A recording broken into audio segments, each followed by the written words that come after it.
Assalamualaikum warahmatullahi wabarakatuh.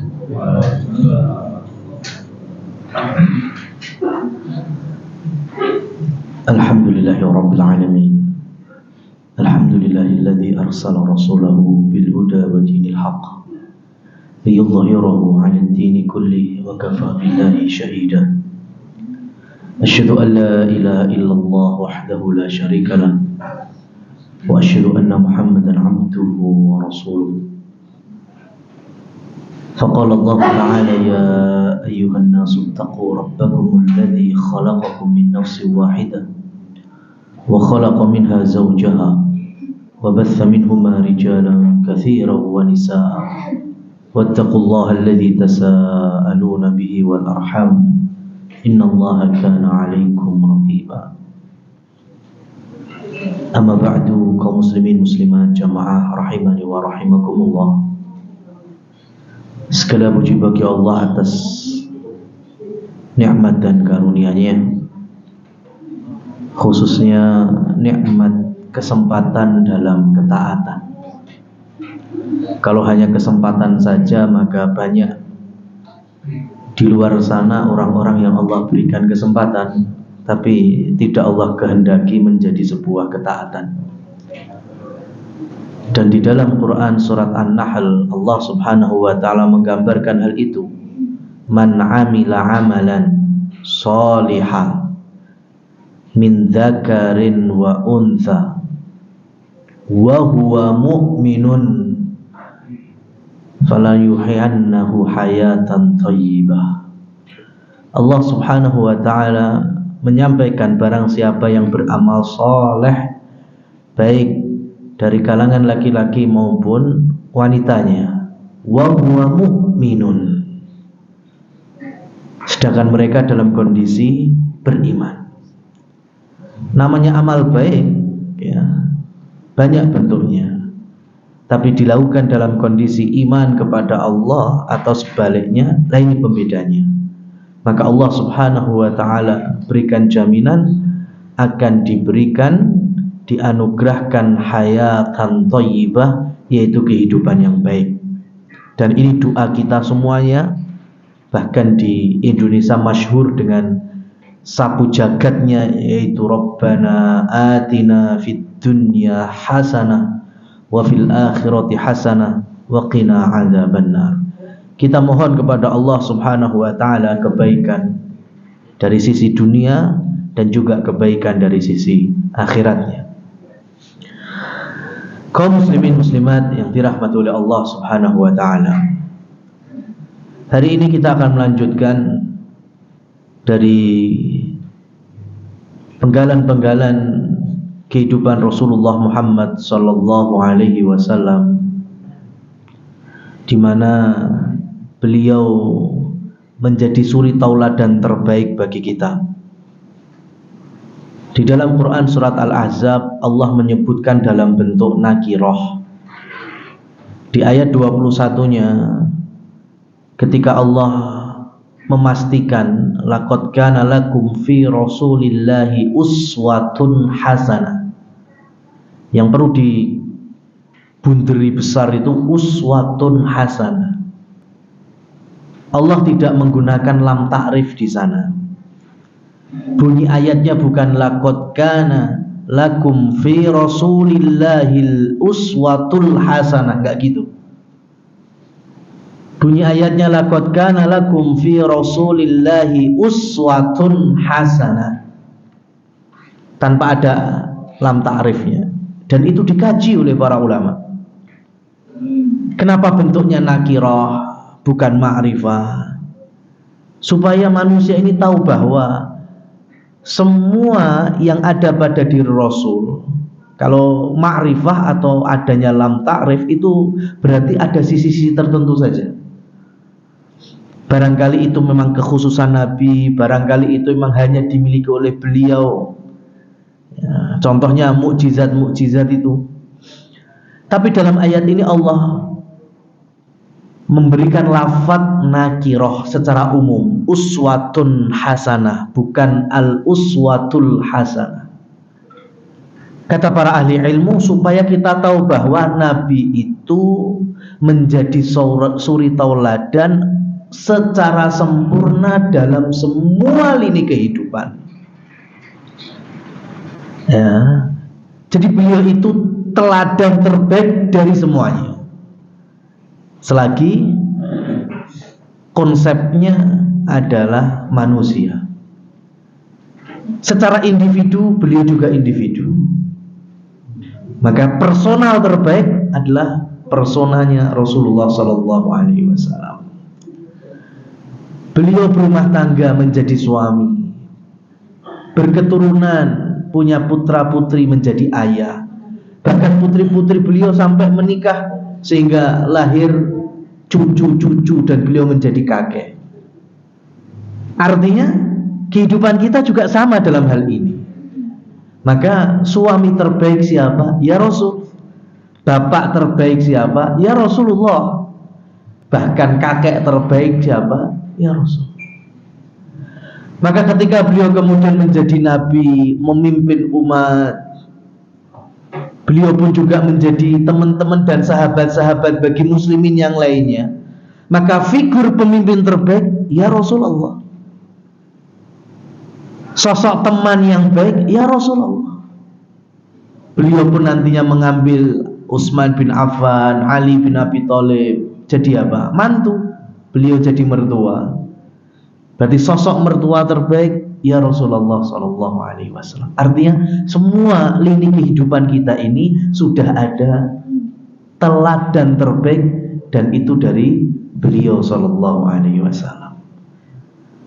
Maka kesalahan kita di dalam mengawali pondasi, ya, dalam belajar kehidupan itu wis sembarang kalir, ilmu diambil dari barat, timur, selatan, utara.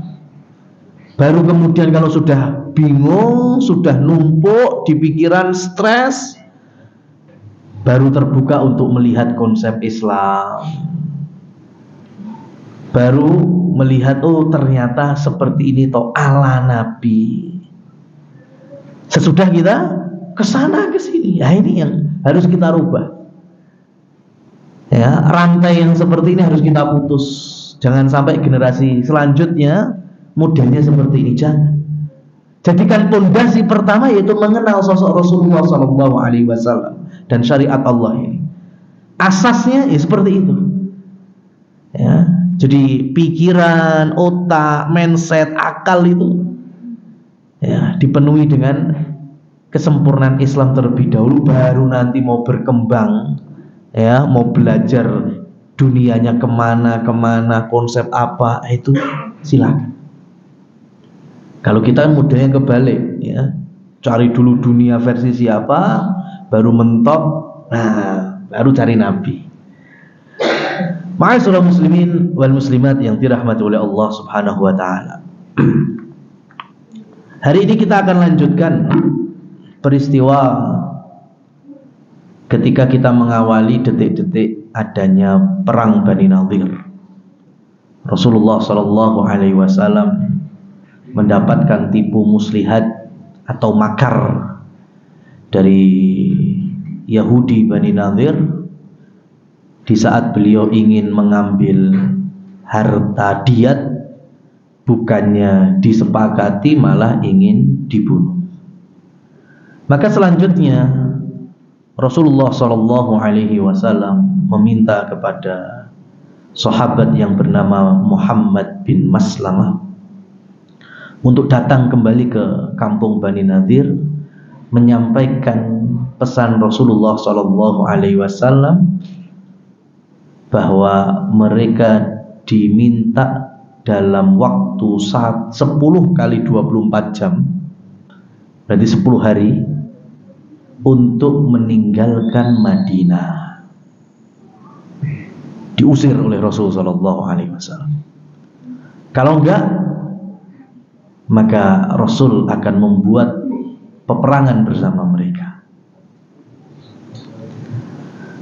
Dan Muhammad bin Maslamah menyampaikan hal itu tanpa dikurangi, tanpa ditambahi. Maka Muhammad bin Maslamah nantinya menjadi apa istilahnya, ya, sahabat yang memberikan informasi dari Rasul Shallallahu Alaihi Wasallam, pengganti dari Mus'ab bin Umair. Mus'ab bin Umair wafat di peristiwa Uhud, dan setelah itu Rasul belum memiliki lagi duta yang levelnya mirip dengan Mus'ab bin Umair. Maka di tahun keempat Hijriah ini beliau mendapati lagi pengganti yang mirip-mirip dengan Mus'ab bin Umair secara amanah. Ya, karena menjadi duta itu konsepnya kan ini amanah.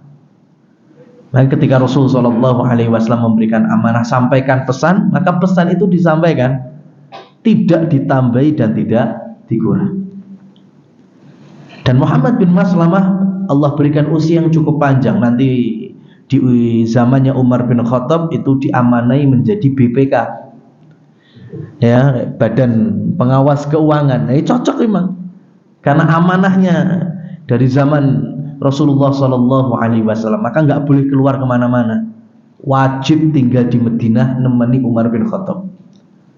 Jadi kalau ada gubernur di zaman itu di Syam kah, di Mesir kah, ya, terjadi peristiwa yang laporannya sampai ke Umar bin Khattab ada sesuatu, nah itu yang dikirim pertama untuk cross check itu Muhammad bin Maslamah. Maka ada peristiwa nantinya di Kufah, Sa'ad bin Abi Waqqas memimpin, itu Umar bin Khattab dapat selendingan yang kurang baik, ngirim kepada Muhammad bin Maslamah supaya datang ke Kufah. Pesannya Umar cuma satu, bakar gerbang istana Kufahnya Sa'ad bin Abi Waqqas.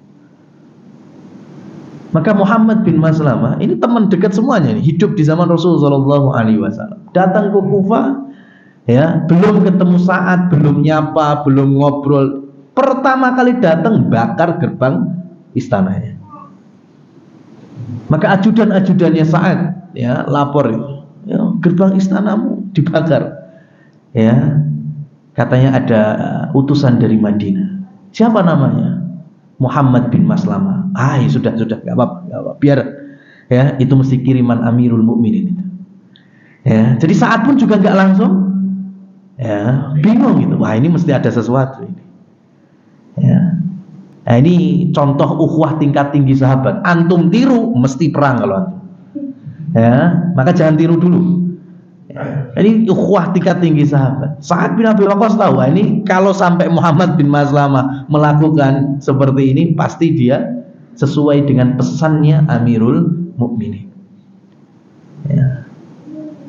Nggak seperti hari ini. Hari ini kan dengan konsep, kenapa nggak cross check dulu, tabayun dulu, ya kan, jangan-jangan. Nah, itu kalau kita, ya, sahabat nggak, Amirul Mukminin, pemimpin tertinggi, Umar bilang bakar dulu istananya, gerbangnya, ya, bakar dulu. Masalah ngobrol sebagai teman dekat, habis itu, ya, habis itu makan minum bareng. Yang penting pesannya Umar dilaksanakan, bakar dulu. Baik, kaum muslimin muslimat yang dirahmati oleh Allah Subhanahu wa taala. Maka sepulangnya Muhammad bin Maslamah dari kampung atau istana Bani Nadir, orang-orang Yahudi awalnya mereka siap untuk angkat kaki. Tapi masalahnya mereka dapat tamu lain, yaitu orang-orang munafik,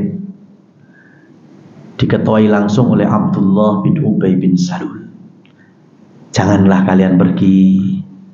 Kalau Muhammad ngajak perang, kita kancani wis. Di belakang kok ada 2000 pasukan siap perang. Ya, bahkan aku nanti bisa menghubungi orang-orang sekitar Madinah, ada Yahudi Ghatafan, ada Yahudi Khaybar. Tenang wis, enggak apa-apa. Enggak usah keluar kalian dari Madinah. Nah, orang Bani Nadir mereka mendengarkan ocehan Abdullah bin Ubay bin Salul ini, sehingga ujung-ujungnya 10 hari kemudian mereka belum angkat kaki dari Madinah. Maka mau nggak mau akhirnya mereka telah berkhianat atas pesan Rasulullah Sallallahu Alaihi Wasallam, maka Nabi pun siap memberangkatkan sahabat, ya, dan beliau sendiri memimpin untuk kemudian mengepung wilayah Bani Nadir. Ya, kepemimpinan pasukan atau bendera kaum muslimin saat itu diamanahkan kepada menantu beliau, yaitu Ali bin Abi Thalib radhiyallahu anhu. Maka ketika Rasulullah Sallallahu Alaihi Wasallam mulai mengepung, Yahudi aslinya sudah nggak punya kekuatan, mereka udah takut, pengecut, karena di dalam surat Al-Hasr, ya, di dalam surat Al-Hasr disebutkan di ayat yang kedua, wa qadhafa fi qulubihim ar-ru'b yukhribuna buyutahum bi aydihim wa aydil mu'minina fa'tabiru ya ulil absar. Kita diminta untuk mengambil hikmahnya ini. Pada hakikatnya orang Yahudi itu sudah Allah lemparkan dalam hati mereka ar-ru'b, rasa ketakutan. Ya, karena pengecut karakter Yahudi itu. Maka ketika sudah dikepung, mereka berharap Abdullah bin Ubay bin Salul dan tadi katanya 2000 pasukannya itu bantu. Buktinya blas ketok wae ka ono, Mas. Ya. Akhirnya orang Bani Nadir itu mulai membongkar rumah mereka dari lapisan luar, ya, berikutnya sampai benteng yang terdalam. Ya, jadi dari dulu model keamanan Yahudi itu modelnya bangunannya itu berlapis-lapis. Ya, jadi ada lapis depan, belakangnya terus. Ya. Jadi gambaran mudahnya yang pernah kami sampaikan itu mirip-mirip kayak Pentagon itu. Ya, model konsepnya Yahudi dari dulu kayak gitu. Seakan-akan itu benteng kuat gitu. Labirin, ya, kemudian berlapis-lapis, padahal aslinya itu menunjukkan kepengecutan mereka. Ya, karena saking takutnya, khawatirnya, akhirnya bikin berlapis-lapis. Ya. Maka ketika mereka tahu muslimin ngepung, ya, yukhribuna buyutahum bi aydihim, mereka hancurkan rumah-rumah mereka, istana-istana Bani Nadir itu, ya, dari lapisan luar terus selanjutnya. Unik makanya.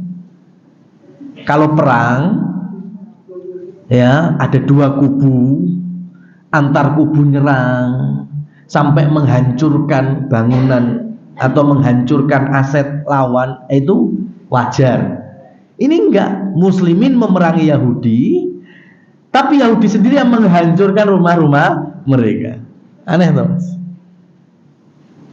Nah, ma'asyiral muslimin yang dirahmati oleh Allah Subhanahu wa taala, sampai berjalan, riwayat yang terkuat adalah 6 hari.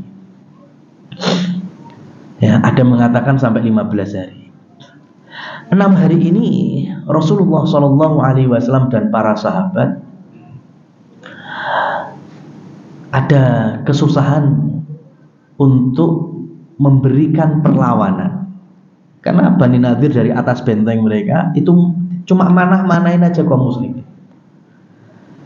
Muslimin pengen balas, susah. Kenapa? Karena di luar benteng itu banyak sekali pohon-pohon kurma. Bisa bayangin ya, pasukan berkuda piye itu, ya, itu kalau pengen merangsak, ya, atau pengen, ya, pemanah pengen ngepas nih, itu susah karena terhalang dengan adanya kebun-kebun kurma. Dan masya Allah, ya, kondisi masyarakat Bani Israel dari zaman ke zaman, di mana Allah turunkan para nabi dan para rasulnya dengan beberapa kitab seperti Taurat, Injil, dan ditutup dengan Allah kirimkan utusan yang terakhir, Rasulullah SAW membawa Al-Quran. Itu ada beberapa ayat atau surat yang mirip-mirip. Di Al-Quran Allah sebut juga di Taurat, Allah sebut juga di Injil. Karena semuanya bagian dari kitabullah. Ya, jadi ada beberapa ayat yang mirip-mirip, di Taurat ada, di Injil ada. Kata sebagian ahli ilmu, di antaranya surat At-Tin. Wat-tini waz-zaitun wa turi sinin wa hadzal baladil amin. Ayat ini di Taurat ada, di Injil juga ada. Ya. Kenapa? Karena ini menunjukkan bahwa orang Yahudi itu, karena mereka juga tahu kitab Taurat, mereka juga tahu Injil. Masalahnya yu'minuna bi ba'dil kitab wa yakfuruna bi ba'dihha. Orang Yahudi, mereka mengimani sebagiannya saja, yang cocok sama hawa nafsu, yang dapat keuntungan dari imannya itu dilakukan. Tapi kalau enggak, mereka ingkari, mereka kufuri itu, enggak percaya dengan kitabnya sendiri. Nah, menurut Yahudi, ini ayat benar, ini menguntungkan, ini wattini wazaitun wa turi sinin wa hadzal baladil amin. Maka kalau pengen cari orang Yahudi, carilah di tempat-tempat yang ada seperti ayat ini.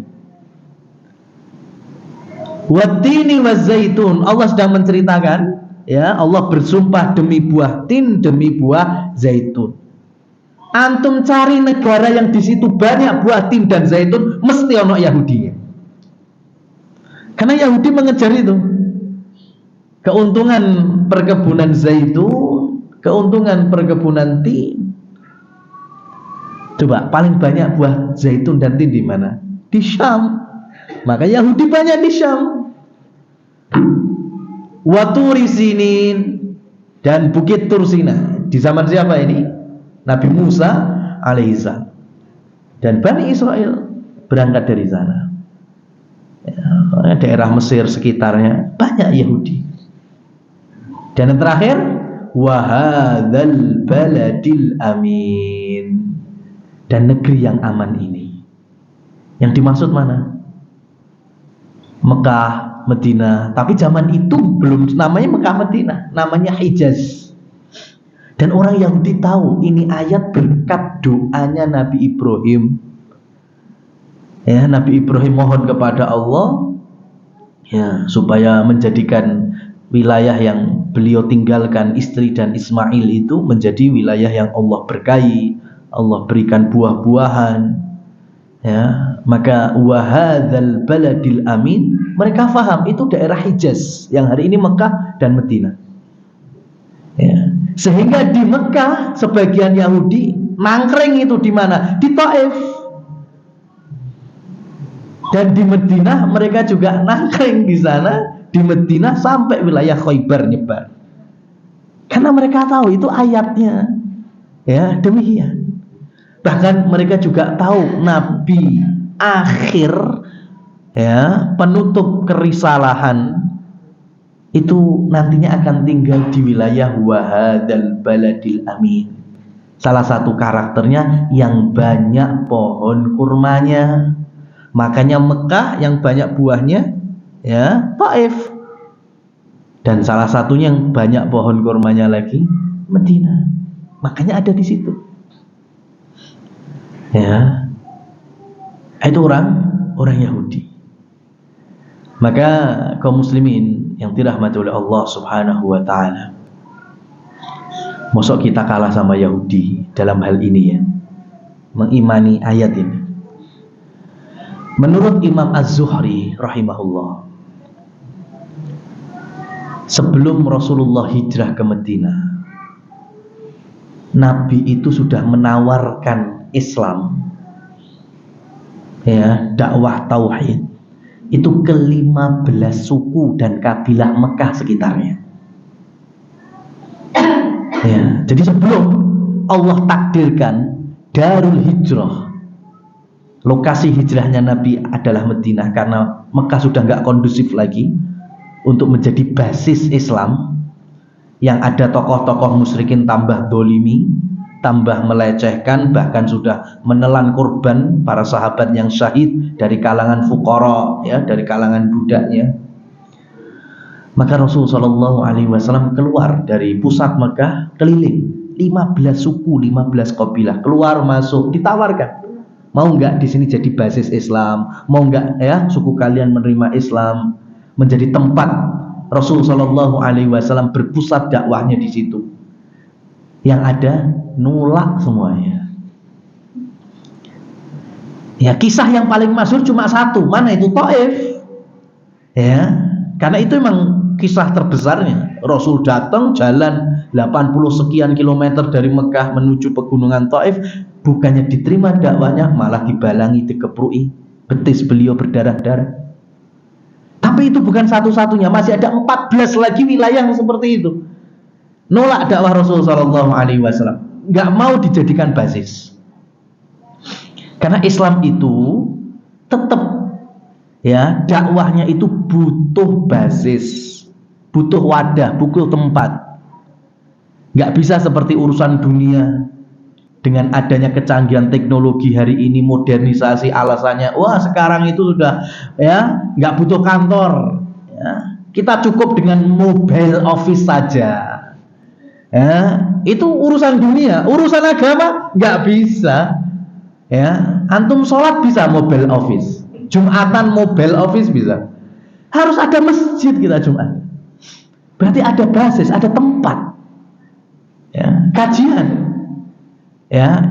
Mobile office salah satunya ya streaming. Tapi apakah itu mencukupkan? Tentu tidak. Yang paling afdal, paling utama yang seperti kita ini. Tapi kenyataannya nolak semuanya ke 15 kabilah itu. Ternyata Allah pilih daerah yang sama sekali tidak masuk angan-angan. Rasul aja nggak kepikiran itu. Kok tempat hijrahnya ternyata Yasrib atau Madinah. Karena nggak strategis sama sekali, ya, nggak strategis. Makanya Yahudi yang tinggal di Madinah lebih dikit daripada yang tinggal di Khaybar. Tapi ternyata Allah takdirkan cahaya Islam, peradabannya, gemilangnya dimulai dari mana? Madinah. Sampai tagline-nya ada Al-Madinatun Nabawiyah, Al-Madinatul Munawwarah. Madinah kota Nabi, Madinah kota Munawwarah yang bercahaya. Karena peradaban Islam bermula dari sana. Ya, kejayaan Islam bermula dari sana. 10 tahun beliau ya memimpin dan berjuang bersama sahabat Muhajirin dan Ansor di sana. Ya, cerita kebesaran Islam sudah mulai didengar oleh negeri-negeri adidaya seperti Romawi dan Persia.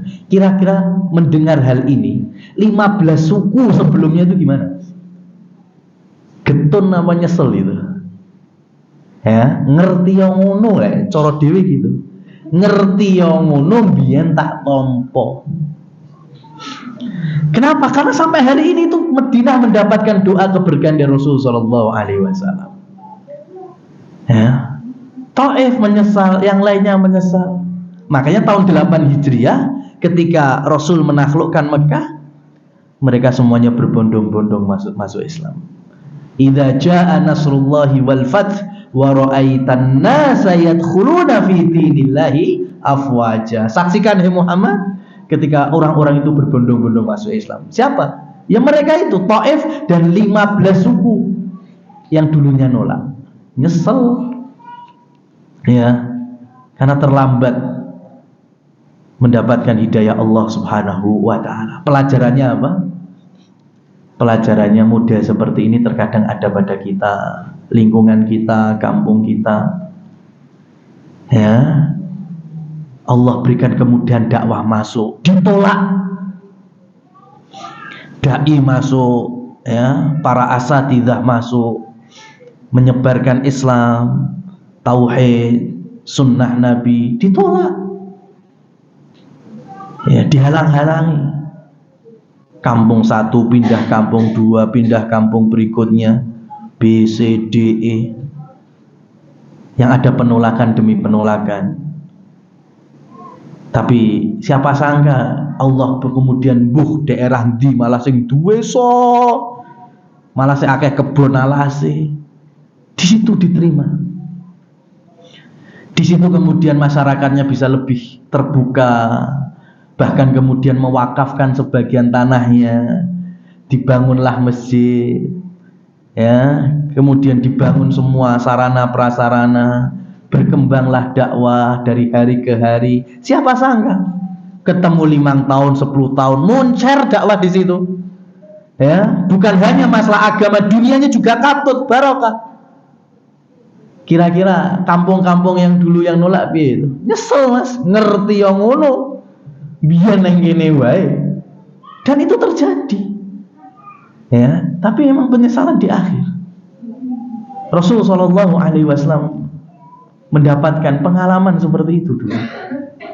Sampai akhirnya Allah pilih Madinah, tempat ya Allah datang baru saja datang Rasul sallallahu alaihi wasallam sudah dicurhati sama sahabat-sahabat Ansor itu, ya Rasul, ya, hasil kebun kami itu ya nggak bagus-bagus amat, bahkan timbangan kami, takaran kami kurang semuanya. Di pasaran umum ya yang ada di Madinah itu cuma sebelah mata dilihat ya. Kurma-kurma kalah dengan kurma-kurma Khaybar. Ya, makanya timbangan, takaran bahasa zaman Nabi itu apa? Sok dan mud itu. Seperti takaran zakat fitrah kita itu dianggap sebelah mata. Bukan dijadikan barometer dalam dunia pasar. Nah, mirip-mirip kayak kita lah, rupiah di kancah internasional apa ini ajine, Mas.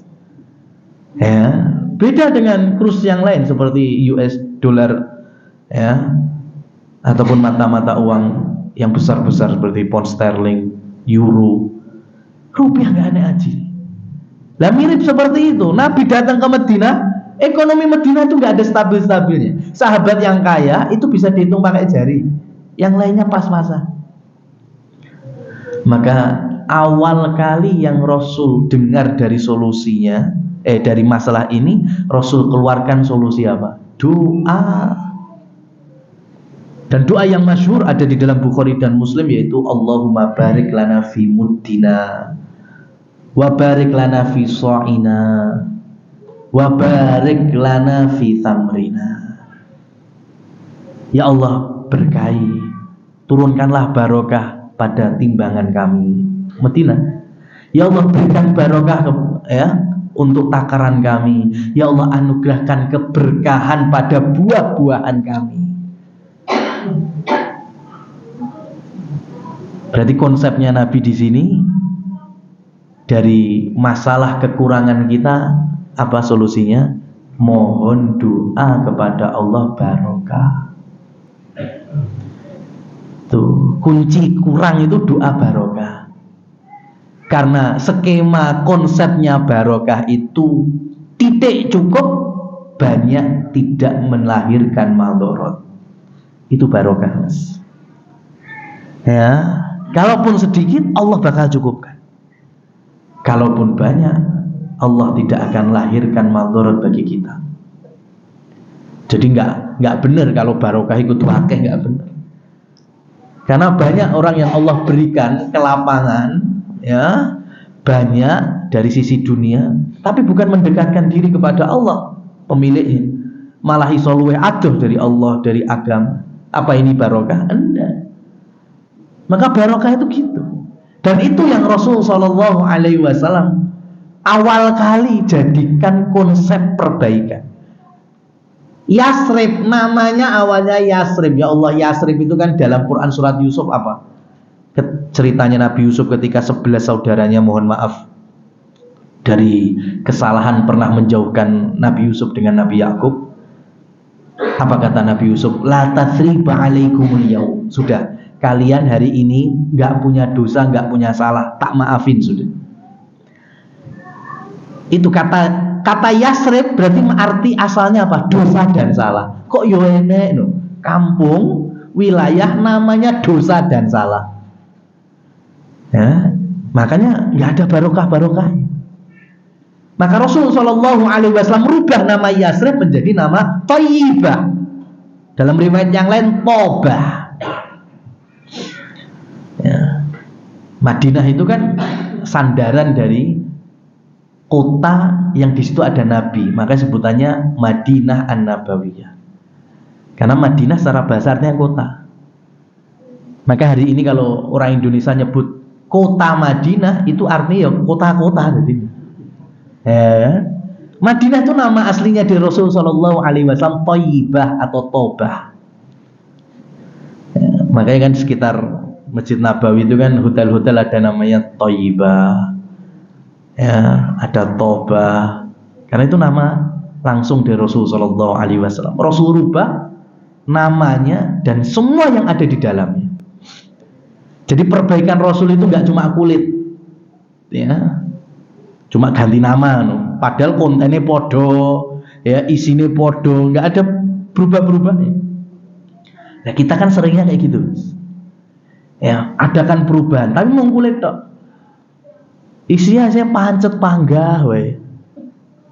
Insya Allah yang ada di sini kan, insya Allah merasakan, ya, yang mungkin yang adik-adik itu yang nggak merasakan. Kita dulu kan pernah merasakan perubahan nasional, ya. Perubahan dari SMA jadi SMU, balik neh SMA. Ya. Pertanyaannya, dari perubahan kulit SMA ke SMU, balik lagi ke SMA, isinya berubah berapa? Bodoh, wae.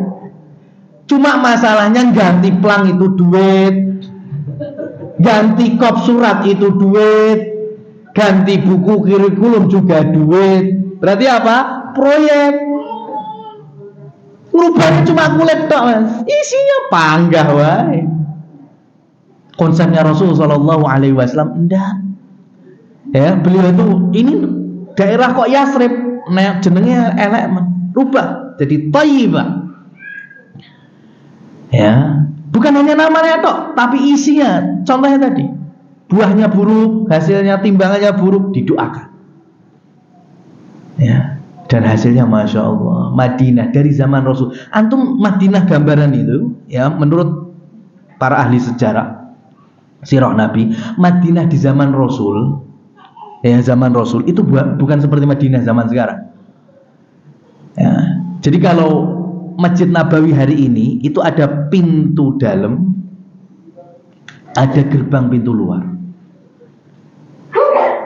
Madinah zaman Rasul Shallallahu Alaihi Wasallam itu cukup, ya, ukuran Madinah itu hanya Masjid Nabawi dengan perluasannya hari ini, gerbang luar itu tok Madinah itu.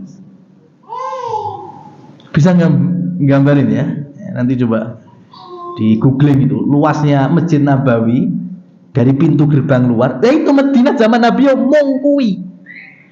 Ya, Uhud sudah di luar Madinah, Khandaq sudah di perbatasan Madinah. Tapi wilayah yang kecil itu ternyata di sana Allah berikan keberkahan yang komplit sampai hari ini. Ya. Maka Rasulullah Shallallahu Alaihi Wasallam berdoa keberkahan tadi.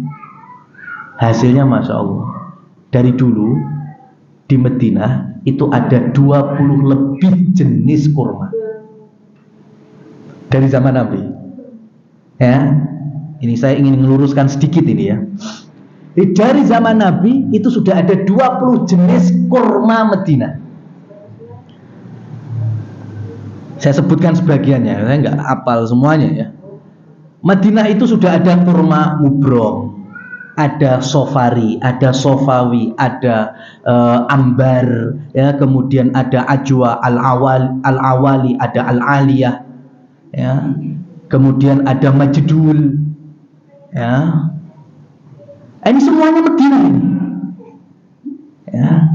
Dan dua diantaranya seperti majdul sama ambar itu yang jenisnya memang besar-besar, daging-daging manis, ya. Majdul itu cuma di pasaran kita di Solo itu rata-rata yang bakulan kurma itu ngambil yang versi latennya itu mejol, ya, itu pun yang made in California, bukan made in Madinah. Kalau Madinah itu kurma Madinah aslinya, majdul itu Madinah, ya, majdul neng Sarkliwon dadine mejol. Ya, itu aslinya Majdul. Maka kalau mengikuti saran saya, Majdulnya Madinah itu jauh lebih enak dari yang made in California. Ya. Itu 20 jenis kurma dan buah-buahan yang lain itu dapat doa dari Rasul Shallallahu Alaihi Wasallam. Kenapa? Karena sahabat itu kan kurma itu bertahap ya, dari prosesnya. Itu sahabat-sahabat Ansor petani kebun kurma. Itu setiap papasan Nabi ngepasi kebunnya ngapain itu jaluk dungo, Mas. Baru keluar mayang kan jenis palem kan, yaitu ya seperti sawit, kelapa kan, ada mayang ya pasti kurma itu. Dan kalau sudah keluar itu kan mau nggak mau harus dikawinkan, kalau enggak kan nggak bisa panen. Jadi ketika keluar mayang, sahabat papasan Nabi minta doa keberkahan Nabi, Nabi doakan. Kemudian mulai bisa dikawinkan, mulai tumbuh keluar yang hijau-hijau itu baligh kholal. Ketemu Nabi minta doa Nabi lagi. Nanti sudah mulai merah atos ya baligh busher. Ketemu Nabi papasan minta doa lagi. Sampai menjadi kurma muda kuning kecoklat-coklatan cerah itu rutop. Ketemu Nabi minta doanya lagi, doain lagi sampai menjadi kurma bener kurma tamr. Itu komplit, setiap tahapan kurma itu dapat doa dari Rasul Shallallahu Alaihi Wasallam. Madinah, buah-buahan Madinah, ya semuanya, mau jenis apapun itu tadi, ya. Jadi saya ingin bercerita bahwa dulu di awal-awal tahun 2000-an, kemudian saya sudah mulai lebih dalam konsentrasi dalam sirah Nabi Muhammad SAW sampai menjelang 2010 lah. Atau awal kali saya melaksanakan perjalanan umroh di Madinah, itu saya belum pernah dapati bakul-bakul Madinah itu memahami istilah kurma Nabi untuk ajwa, belum ada. Makanya saya bisa sampaikan istilah kurma Nabi untuk kurma ajwa itu adalah suksesi bakul sales marketing kurma. Saya yakinkan itu, ya. Jadi ajwa disandarkan kurma Nabi itu betul-betul made in marketing warga Indonesia. Karena 2010 merene, nah itu baru nang Madinah wae bakulane padha wis iso kurma Nabi ya, untuk apa? Ajwa. Ya. Karena tahu. Karena memang dulu gitu warga Indonesia ketika ke sana tanya, ya ke bakul-bakul kurma Nabi. Yo wong Madinah bingung, sing ndi maksudnya kurma Nabi? Ajwa. Oh, ajwa no gini. Oh, berarti orang Indonesia taunya ajwa itu kurma Nabi. Ya. Makanya akhirnya ya di sini baru meletik, oh ajwa kurma Nabi carane harganya jadikan paling tinggi dibanding kurma yang lainnya. Nah, ini harus saya luruskan. Nggak benar seperti ini. Semua yang datang dari Madinah, khususnya buah kurma, semuanya dapat barokah dari Rasul Shallallahu Alaihi Wasallam. Ya, semuanya dapat doa dari Nabi. Ya. Mau jenis yang tadi ambar, sofari, ya majdul, semuanya. Tapi kalau kita bicara keutamaan ajwa karena ada hadis khususnya, itu baru kita terima. Karena Rasulullah Shallallahu Alaihi Wasallam bersabda, man tasobbaha, barang siapa yang masuk waktu pagi, menemui waktu pagi seperti sekarang ini, dan belum menyantap apapun itu. Perutnya kosong, pencernaan kosong. Oh, kedisian roti rasido. Ya kan, nggak masuk hadisnya ini. Ya, man tasobbaha, barang siapa yang menemui waktu pagi, belum makan apapun, kemudian dia ngambil. Ya, fa'akala sab'ata tumuri ajwatin, kemudian menyantap 7 butir kurma ajwa. Maka Allah berikan perlindungan untuknya dari apa? As-sihir wasam, ya, dengan izin Allah, Allah lindungi hari itu dia dari sihir, dari sam, keracunan, Ya, makanya para ulama diantaranya menjelaskan 7 butir buah ajwa dikonsumsi setiap pagi itu untuk detoksifikasi, ya, pencernaan dan lain seterusnya. Tapi 7 sesuai dengan hadisnya. Kur telu juga gak masuk, 5 juga gak masuk, karena hadisnya berapa? 7. Nah, kalau kita sandingkan hadis ini kemudian dengan keutamaan khusus buah ajwa, itu kita terima. Tapi kalau buah ajwa menjadi satu-satunya itu kurma Nabi, salah, karena semua anak di Madinah itu dapat doa Nabi, ya, semuanya kurma Nabi, asalkan itu datang dari Madinah. Ya. Dan ketika, ya Allah, ajwa itu dulu nggak ada payu-payunya Pak zaman Nabi. Kenapa? Antum tahu sendiri. Secara warna paling jeliteng, secara tekstur paling atos, kasap-kasap atos. Ya, makanya di pasar globalnya nggak baik. Tapi Rasul tahu ini kurma asli Madinah, seperti yang lainnya. Maka kalau pengen belajar cintai produk lokal, belajarnya sama Nabi. Karena Nabi tahu ini produk lokal, maka beliau menyemangati sahabat untuk menanam dari kebun-kebun kurmanya, salah satunya jenis ajwa, termasuk beliau sendiri Sallallahu Alaihi Wasallam. Maka mulai saat itu akhirnya kurma-kurma Madinah produktivitasnya lebih banyak, ya, lebih banyak itemnya, lebih banyak produknya, sehingga nantinya dijual, ya, siap di pasaran pun akhirnya mendapatkan nilai jual yang tinggi, apalagi ketika Rasulullah SAW membawakan hadis ajwa tadi itu. Ya, maka dari sini yang perlu saya luruskan itu tadi, ya. Yang penting kalau berangkat dari Madinah buahnya, antum punya duit beli saja, nggak kudu harus ajwa. Nah, coba sebelum ada kajian ini tadi, umpama saya baru datang dari Madinah, saya membawa beberapa kurma nih, tak taruh meja ini, ada ambar, ada majdul, ada sofari, ada mubrom, terus ada ajwa. Kira-kira sampean pilih mana? Iya, kenapa? Karena taunya kurma Nabi. Lagi semuanya dari Madinah loh, tak bawa ini. Ini semuanya kurma Nabi, karena dapat doa dari Rasul Sallallahu Alaihi Wasallam. Ya, jadi itu. Ya, cuma memang yang biasanya dari asli kebun Madinah memang harga di pasaran juga lebih tinggi. Cuma kan setidaknya biar imbang dengan ajwa dan yang lainnya. Ya, dengan kajian ini kan mungkin sesuk rego ajwa untuk medun, ya. Ya kan? Karena di kajian suruh nggak khusus kurma Nabi kok, ya. Pasti ada yang lain. Cuma kalau kurma yang biasanya kita hidangkan di bukber Ramadan itu, ya, sukari kholas itu nggak Madinah itu, ya, itu kurma biasanya sukari itu ada di kebunnya di Qasim, di Najd, di Riyadh, wilayah timur dari Saudi. Ya, kalau gambarannya yang ketika kita buka puasa itu, ya, dapat itu, ya, itu bukan Madinah, itu jauh dari Madinah. Ya, kalau Madinah ya seperti yang kami sebutkan tadi. Nah, akhirnya dapat doa dari Rasul Sallallahu Alaihi Wasallam, ya, barokah. Belum nanti kesehatan, Madinah kota yang berpenyakit awalnya kan, dan korbannya 2 orang yang paling dekat dengan Rasul. Bahkan kalau tidak ada mereka berdua, dengan izin Allah Rasul nggak lahir. Siapa? Ayah ibu Nabi. Bapak Nabi Abdullah wafat di mana? Di Madinah. Kenapa? Karena terserang demam Madinah. Aminah ibunya Nabi wafat di mana? Di Abwa, dikuburkan di Abwa.